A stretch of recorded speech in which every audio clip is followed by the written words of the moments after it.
Merci. Eh bien, je suis très heureuse de participer à cette rencontre qui est une promesse d'écoute, de partage. Et je suis très heureuse aussi que vous soyez là. Et je remercie aussi tous ceux qui sont au-delà avec les écrans. Et merci à Sophie Rénal, à Jérôme et à toute cette équipe merveilleuse avec qui nous allons cheminer. Donc, il y a eu déjà des choses tellement belles, des ferments de réflexion, des germes de lumière qui ont été apportés. Et pour ma part, je voudrais vous emmener en voyage.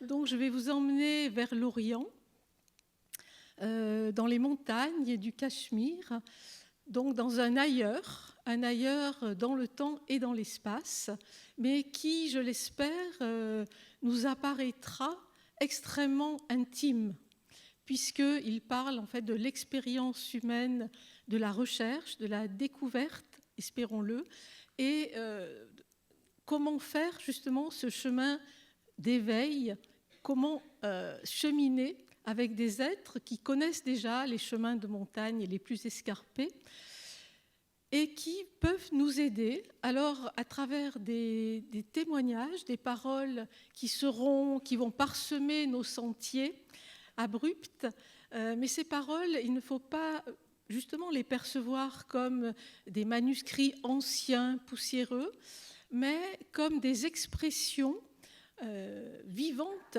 d'une expérience qu'ils viennent de vivre, au moment où ils couchent sur un manuscrit, une feuille de palmier ou une écorce de bouleau, en tout cas pour le Cachemire, vers le Xe siècle, c'est ces expériences qui ont ouvert leur cœur et qui ont nourri leur esprit.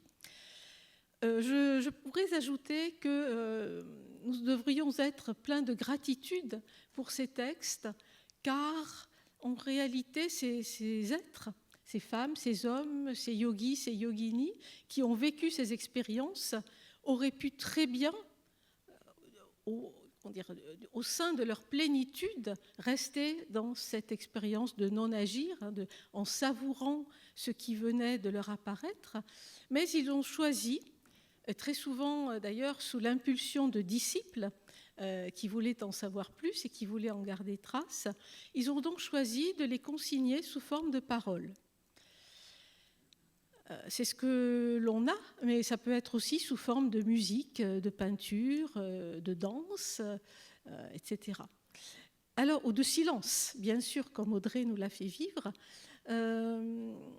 Alors, pour ce qui est du Cachemire médiéval, cela passe par une langue assez extraordinaire que l'on appelle le sanskrit, Samskritam, qui est la plus ancienne des langues indo-européennes connues à ce jour. Qui sait, peut-être y en a-t-il d'autres. Et cette langue nous est familière, donc, parce que le français, etc., l'allemand, l'anglais, l'espagnol dérivent de là. Voilà. Donc, cet ailleurs auquel je vous invite, j'espère, nous semblera proche. Et je voulais ici citer un des grands penseurs, un des grands poètes de notre temps, qui est François Tchang, et qui est justement le messager, le tisserand entre deux cultures, entre deux civilisations, entre deux temps, et qui disait ceci, alors pour les cultures, mais je pense que ça peut être aussi perçu intuitivement en nous-mêmes, si l'on remplace le mot culture par individu, cela nous concerne tout autant. Donc, l'éternité n'est pas de trop. Il écrit ceci, afin d'évoluer, toute culture se doit de dialoguer avec la meilleure part de ce qui lui vient d'ailleurs. Voilà. Il est l'incarnation de cela, et je pense que nous aussi, ici et maintenant, ce que l'on entend des propos sur Maître Eckhart ou sur des peuplades d'Amazonie ou des peuples premiers, c'est exactement ce que nous avons besoin de faire, car nous sommes ainsi. Intelligence veut dire interligere, c'est-à-dire reliés ensemble. Nous ne cessons, depuis notre enfance et même avant, de faire des correspondances, de faire ce tissage. Alors, on pourrait se demander pourquoi aller si loin pour s'interroger sur notre cheminement, notre mise en mouvement. Alors, tout simplement parce qu'en Inde, en tout cas, on a eu une sorte d'intuition de l'histoire du ruissellement du temps dans l'univers, qui n'est pas du tout un début et une fin, un Big Bang et un Big Crunch, mais en fait des cycles comme des saisons, non pas limitées à une vie, mais dans un cycle indéfini. Donc tout surgit de l'océan d'éternité pendant des milliards et des milliards d'années, puis s'y résorbe pendant des milliards et des milliards d'années, c'est ce qu'on appelle la grande dissolution cosmique, puis réapparaîtra, etc. etc. Donc l'idée de conscience qui a été évoquée tout à l'heure par Jocelyn prend ici un sens vraiment vertigineux, car tout se passe comme si, c'est une hypothèse, je n'en sais rien vraiment, mais on peut peut-être le ressentir, nous étions dépositaires de vestiges des mondes anciens, non pas forcément de cette planète Terre, mais encore avant. Il y a des textes, par exemple, à Shiva-Drishti du Xe siècle, qui nous dit voilà la théorie, mais en fait, cette théorie existait déjà dans un autre cycle, c'est-à-dire l'âge parfait, il y a des millions et millions d'années. Aujourd'hui, nous racontent ces textes, les Puranas, textes anciens. Nous vivons dans une ère qui s'appelle le Kali Yuga. Kali qui veut dire la discorde en sanskrit.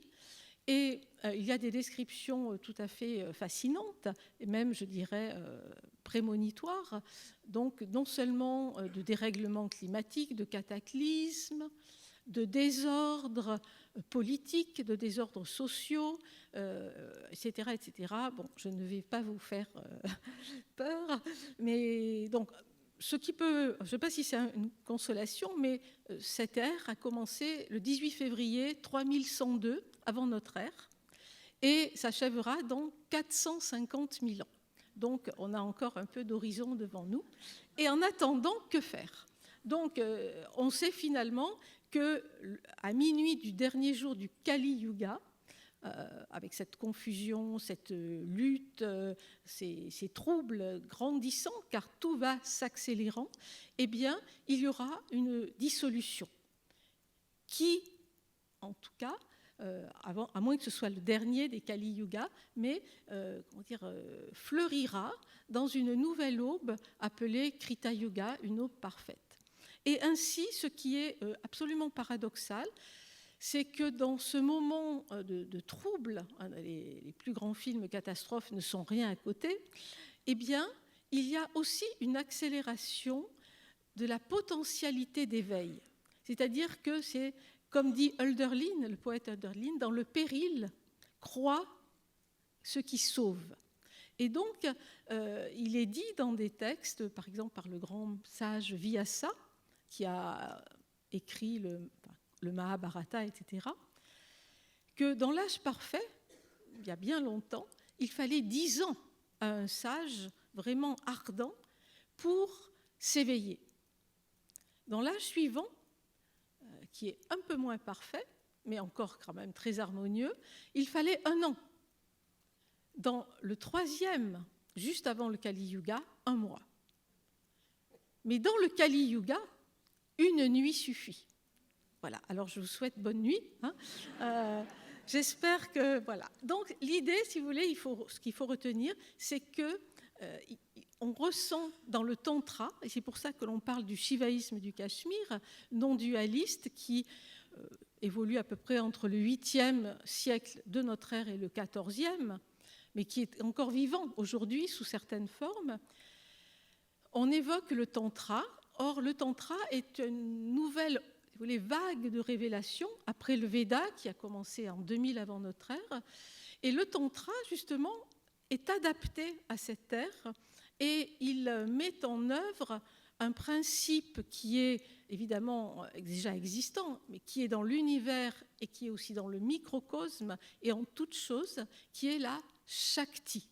La Shakti, c'est la vie, c'est l'énergie, c'est ce qui fait danser Shiva, voyez. On ne le représente pas comme quelqu'un d'assis immobile, mais bien au contraire comme celui qui danse l'univers. Et normalement, ce que ressentent en tout cas les shivaïtes, c'est que nous appartenons à un cosmos dansant. Mais pour danser, il faut être présent à soi-même, il faut la conscience, etc. Donc, vous voyez, il y a toutes ces modalités de conscience, mais aussi surtout d'énergie. Et les deux principes qui vont marquer, justement, qui vont caractériser d'une manière absolument originale et significative pour nous, hein, parce que c'est aussi lire des textes, découvrir des cultures, c'est aussi instaurer un dialogue avec soi-même. Et donc, ces deux principes sont l'expérience, anubhava en sanskrit. Bhava, ça veut dire devenir, hein, et aussi le corps. Le corps, non pas vécu comme le corps matériel, celui-là est très important aussi, mais le corps comme champ de transformation, kshetra. Or, par exemple, dans la Bhagavad Gita, on parle du champ de bataille, du dialogue entre Krishna et Arjuna. Voilà, c'est une métaphore, en fait, de notre existence, qui est un champ, pas de bataille toujours, mais de transformation. Voilà. Et donc, pour mettre un petit peu de façon plus simple, en illustration, en image, tout ce cheminement extraordinairement vivant, complexe et qui peut nous parler, hein, du shivaïsme du Cachemire, je voulais commencer par une petite histoire, c'est-à-dire nous allons partir en randonnée et petit à petit nous mettre en connexion avec 5 éléments, parce qu'en Inde il y a 5 grands éléments, et qui petit à petit vont nous faire découvrir, nous dévoiler en réalité justement des aspects fondamentaux du réel. Et en réalité, comme dit Paul Mousse, qui a beaucoup écrit sur Borobudur, qui était un anthropologue professeur au Collège de France, l'homme devient ce qu'il contemple. Donc, c'est-à-dire s'il s'assied près d'un ruisseau et s'il est en contemplation, c'est-à-dire dans une attention unifiée et vivante, il va devenir l'eau. Mais l'eau est un maître. La même chose pour la lumière du soleil, etc., etc. Et donc, Paul Mousse disait, l'homme devient ce qu'il contemple et ne comprend jamais que ce qu'il devient.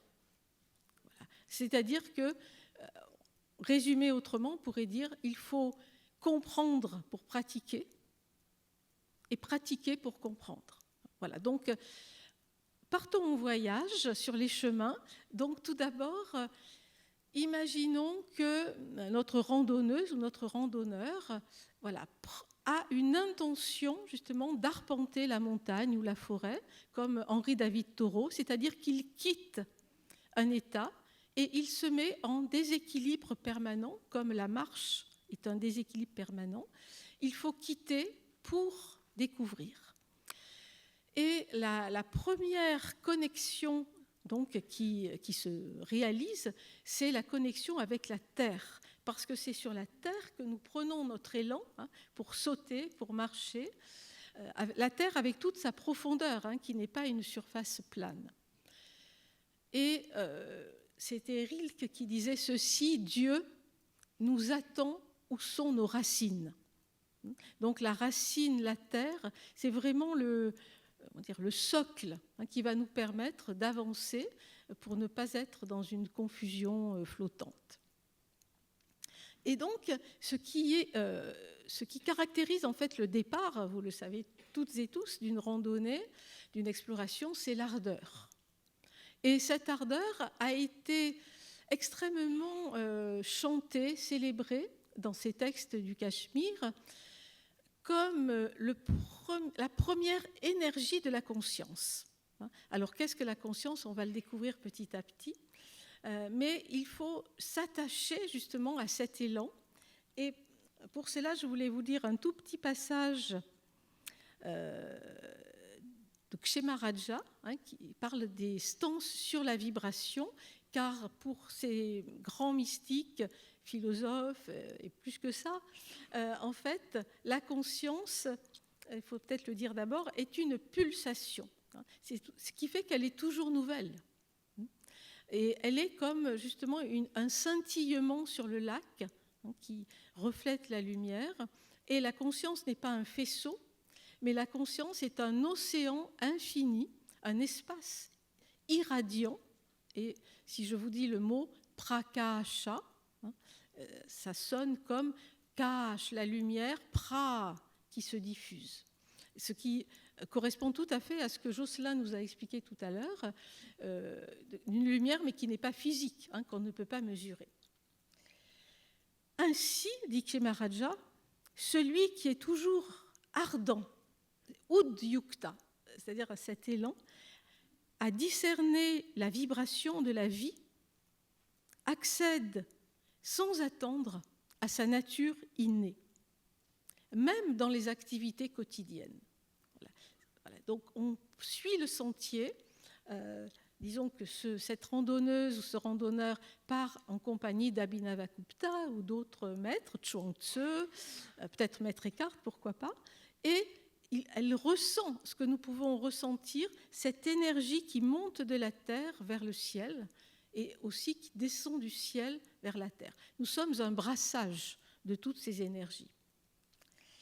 Sans cesse tourné, poursuit-il, vers l'espace intérieur, il participe à l'intense beauté de l'univers. Voilà.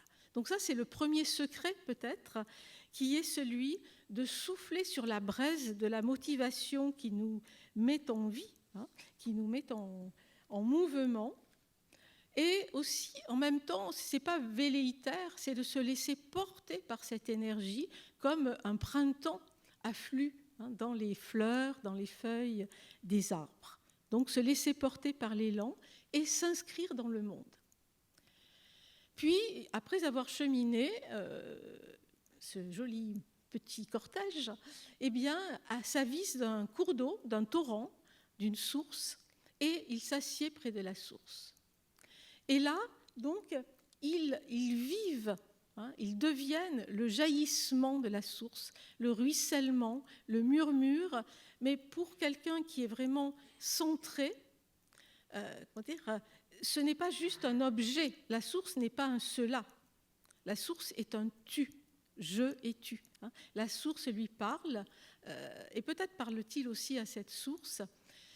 Et ainsi, toute l'imaginaire, puisque nous servons des mots, évidemment, et donc d'un imaginaire pour communiquer, tout l'imaginaire de la conscience de la vie, de l'univers, la vie universelle, donc peut se couler aussi dans cette vision, dans ces métaphores de l'eau, comme lac scintillant, pulsation, ou comme un flux. Et donc cette notion de flot et de flux est extrêmement importante. Alors, je vous cite quelques phrases d'Abhinavagupta, donc c'est ce grand maître qui a vécu entre 955 et 1045 au Cachemire. Tout se déploie dans l'océan infini de la conscience lumière. Océan animé d'ondes de l'énergie universelle. Fulguration, scintillement, essence de la trame atemporelle, essence sans limite, sans elle, rien ne se révélerait. C'est-à-dire que tout se passe comme si nous ne sommes pas posés sur quelque chose, la conscience n'apparaît pas dans notre petite boîte crânienne, selon ces maîtres, mais bien au contraire, nous sommes à l'intérieur de la conscience. Alors parfois, je donne un exemple très prosaïque d'une radio. Toutes les ondes sont là. Je peux capter, alors je ne sais pas comment s'appellent les radios belges, mais France Culture, France Musique, etc. Elles sont là, mais il ne tient qu'à nous de les capter. C'est-à-dire que nous devons orienter, c'est là aussi l'élan, nos antennes, nous devons devenir sentinelles de ce qui nous attire vraiment, avec beaucoup de discernement. Donc tout est déjà là, et donc nous sommes à l'intérieur d'un océan d'ondes et de vagues incroyables. Donc tout à l'heure, des exemples ont été cités. Et si je vais plus anciennement dans l'Ayurveda, on nous dit la conscience consiste en un flux infini de lumière.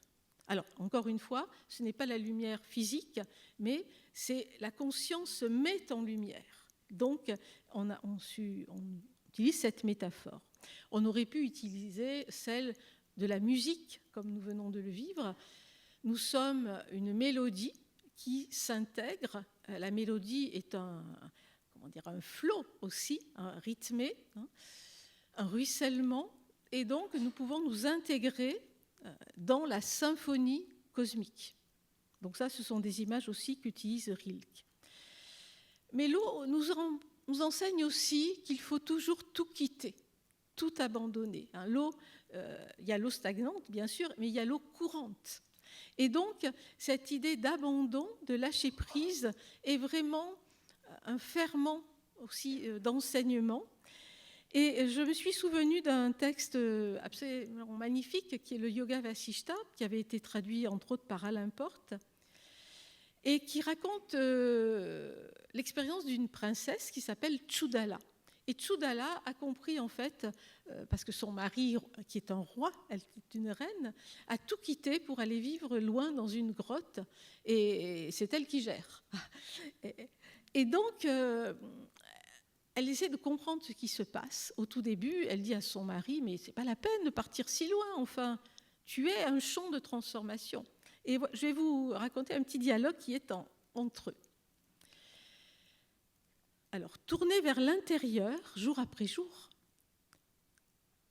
la conscience de la vie s'épanouit en elle et fit s'épanouir sa beauté comme une liane en fleurs se déploie dans la lumière. Son mari lui dit « Tu resplendis » et elle fait écho. « J'ai simplement abandonné ce qui paraît être tout et qui n'est rien pour ce qui semble n'être rien et qui est tout. » Voilà. Donc ça, c'est vraiment, si vous voulez, et elle finit en disant « Je me réjouis en mon cœur ». Et je voulais citer en résonance cette parole d'un grand sage qui s'appelle Kashyapa, du temps du Veda, donc il y a peut-être 3 ou 4 000 ans, et il est très remarquable, etc. Et donc un disciple a fait un long trajet depuis le sud de l'Inde jusqu'à Varanasi, et il lui demande simplement « Maître, de quoi êtes-vous expert ?» Et Kashyapa, dans un sourire, lui répond « De la sensation d'être vivant. » Voilà. Donc, non pas d'être vivant en gesticulant, par l'avoir, par le nom, mais simplement la circulation de la vie en lui. Donc, ce deuxième secret, justement, c'est de laisser venir l'eau en soi, l'eau ruisselante, de poser le fardeau, puisqu'on appelle souvent l'individu dans les textes sanscrits côté bouddhique, Pudgala, l'individu c'est le porteur de fardeau, et surtout d'un fardeau dont il n'a aucune conscience. On ne sait pas ce que l'on porte.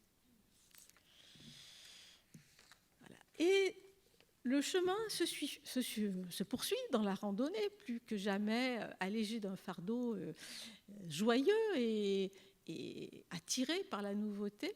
Et voilà que nos compagnons assistent à l'aube. Ils voient le soleil levant, et ils identifient donc cette lumière à la conscience. Parce que la lumière paraît et tout se dévoile, où le soleil se couche, et donc il y a comme une nuit. Et alors cela, évidemment, n'est pas à prendre au pied de la lettre, mais correspond à l'épanouissement. On dit que Shiva, justement, ouvre les yeux et l'univers apparaît.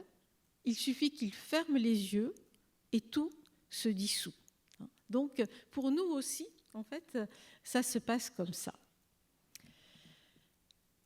Alors, dans les Védas, il y a aussi une image très très forte qui nous parle de notre espace conscient, notre espace aussi que l'on vit dans le corps. Et il est dit ceci dans le Rig Veda, donc c'est extrêmement ancien. Au commencement, les mondes étaient contigus. Donc, il n'y avait pas d'espace, il n'y avait pas de lumière. Les dieux aspirèrent. Les dieux, les devas, div, dies, diurnes, ce sont les énergies divines. Les dieux aspirèrent à plus d'espace et ils respirèrent. Voilà. Ils respirèrent et en respirant, donc en insufflant, si vous voulez, cet espace trop serré, cette angoisse, puisque vous savez que angoisse vient de angusta, qui veut dire étroit en latin, oui, c'est ça. Eh bien, il y a cette idée de se mettre dans l'ouverture et la lumière jaillit. Et alors on pourrait se dire, mais comment faire ? Il y a des milliards et des milliards de pratiques qui ont certainement toute leur vertu. Mais les Shivaïtes du Cachemire non dualistes avaient à cœur que cet enseignement, nous sommes dans le Kali Yuga, soit à la portée de tous, quelle que soit leur caste, de tous les êtres, même les femmes. Et c'est très important pour les hindous, n'est-ce pas ? Et voilà, tous vraiment. Et ils ont essayé de trouver dans les moments les plus anodins du quotidien des petits entre-deux, ce qu'on appelle les antaras, où justement la conscience n'était plus ligotée par le je veux, le je sais, le moi-je, etc. Et l'un de ces moments, nous avons tous vécu, eh bien, c'est l'émerveillement. L'émerveillement, chamatkara en sanskrit, et pour ces maîtres qui décrivent l'expérience de façon très précise, c'est comme si l'on était justement comme ces mondes serrés, et que tout d'un coup il y ait une sorte d'ouverture spontanée. Et Abhinavagupta, donc, qui est non seulement un philosophe de la conscience, mais aussi, il faut que j'aille chercher mon autre feuille, voilà, a écrit dans le Tantra Loka, un gros bouquin sur tous les tantras de l'époque, et c'est très bien parce que tellement sont perdus, quelque chose comme ça. Alors je vais vous en dire quelques passages. La conscience pure, essence de toute chose, se contracte en fonction des divers corps. Mais dans les grandes réunions, elle s'épanouit à nouveau grâce à la réflexion mutuelle des consciences individuelles rassemblées.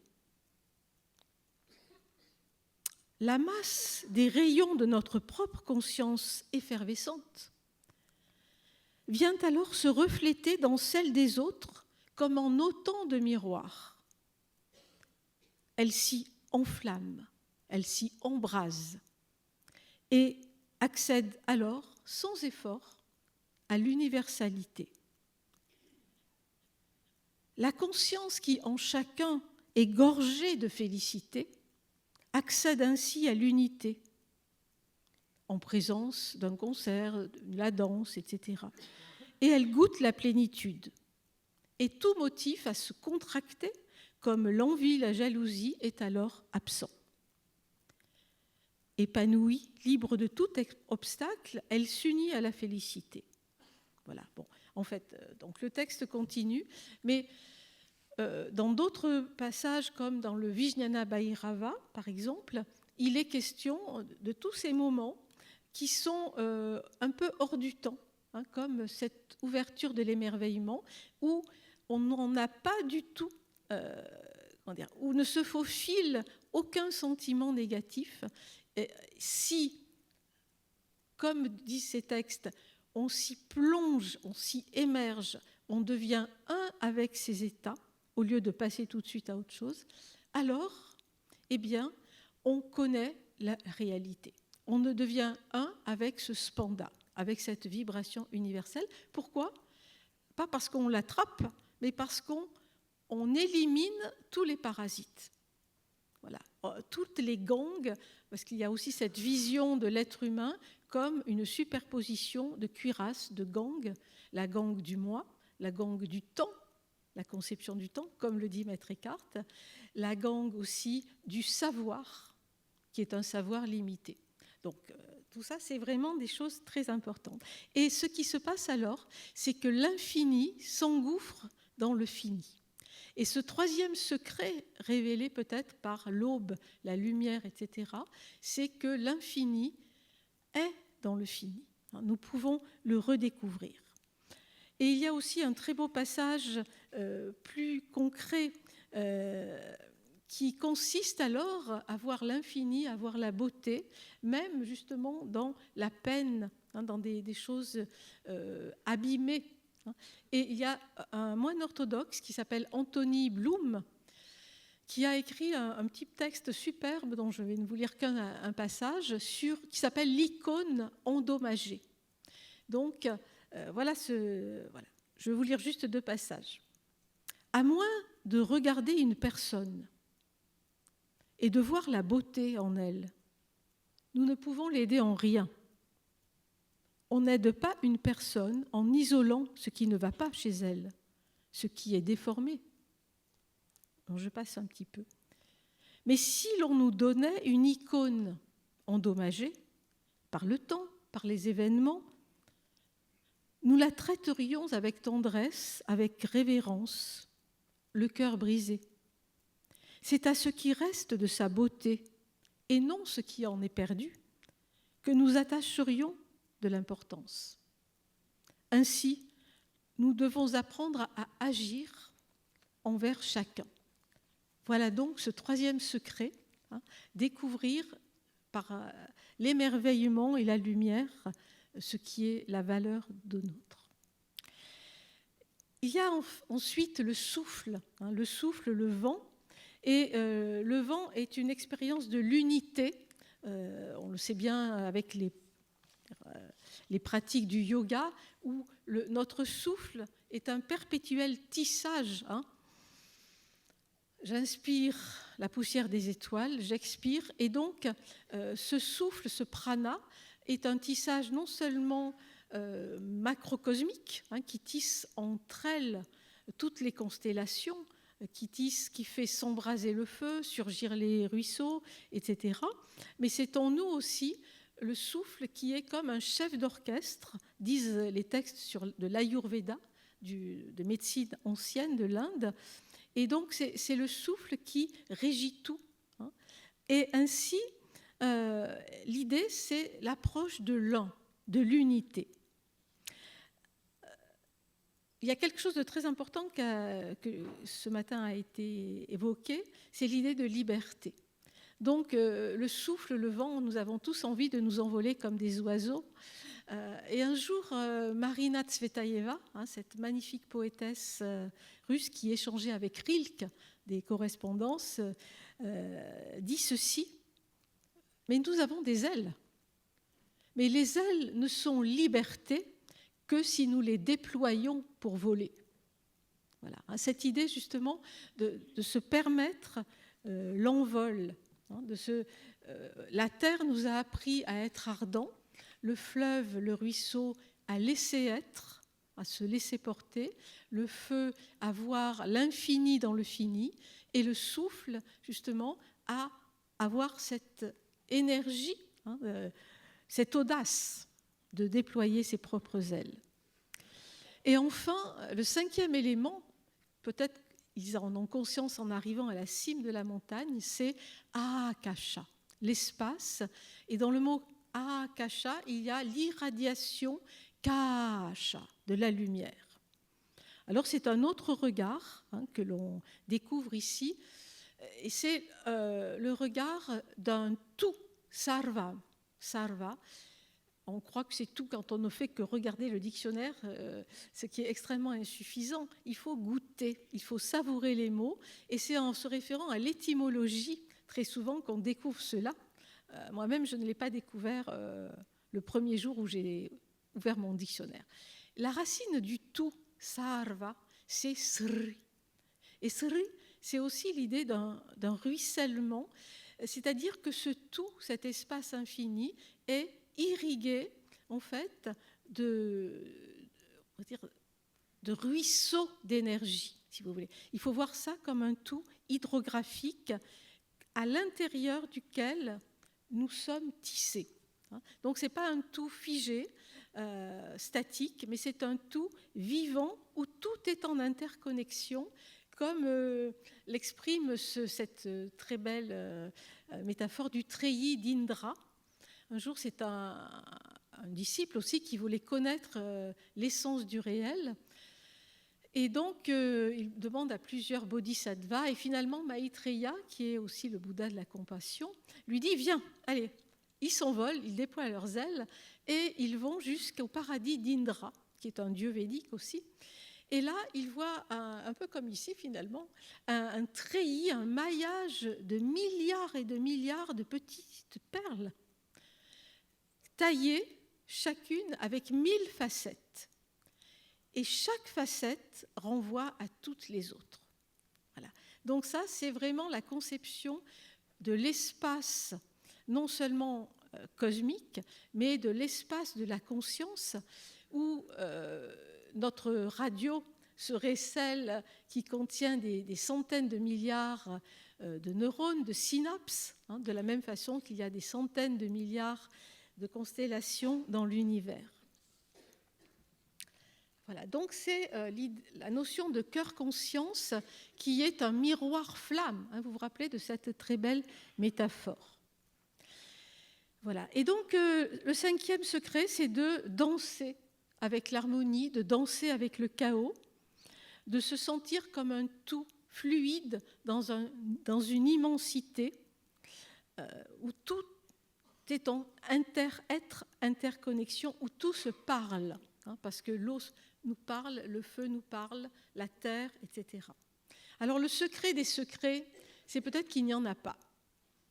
Le secret des secrets, c'est que nous le sommes déjà et que peut-être il faut simplement, comme disait Lévi-Strauss, justement ce merveilleux philosophe anthropologue, regarder ailleurs pour des enseignements. Les êtres humains si différents à leur manière, aussi dans leur manière d'être et d'agir, au sein de la nature, en fait, nous permettent de mieux comprendre qui nous sommes. Et il ajoutait, c'est la contemplation, l'idée d'être là et de s'arrêter, qui procure à l'homme l'unique faveur qu'il sache mériter. Suspendre la marche et saisir l'essence. Voilà. Donc, c'est peut-être ce que nous avons fait ce matin, mais que en chaque instant de notre vie, puisque notre conscience est toujours en train de pulser, même dans le sommeil, disent les yogis, certains yogis, nous sommes présents, parce que c'est notre nature profonde. Voilà. Et pour finir, parce qu'il ne reste plus qu'une minute, je suppose. Une minute, magnifique. C'est combien d'instants innombrables. Voilà. L'idée vraiment fondamentale, c'est celle-ci, c'est que nous sommes un espace donc, de transformation, un kshetra. Et comme disait Gandhi, on ne peut pas vouloir le changement. Il faut être le changement que nous voulons voir dans le monde, être l'amour que nous voulons voir dans le monde. C'est-à-dire configurer sans cesse, s'exercer. C'est ce que faisait aussi Henri David Thoreau, parti. Il s'est mis à l'écart pour mieux être présent à soi-même et dans le monde. Et pour finir, je voulais citer un grand poète indien du XXe siècle, Rabindranath Tagore, qui a eu le prix Nobel de littérature et qui a beaucoup échangé avec Einstein, mais aussi Romain Rolland, etc. Et il était toute gratitude pour cet être que nous sommes, humains, 1 million de chances, 1 sur 1 million de chances, pour naître dans cette structure vivante que nous sommes. Alors voilà ce qu'il disait. J'ai reçu mon invitation pour le festival de ce monde. Et ainsi ma vie a été bénie. Mes yeux ont vu, mes oreilles ont entendu. C'était ma part à cette fête de jouer de mon instrument. Et j'ai fait tout ce que j'ai pu. Voilà. Donc c'était ce simple message que je voulais partager avec vous et je vous remercie infiniment.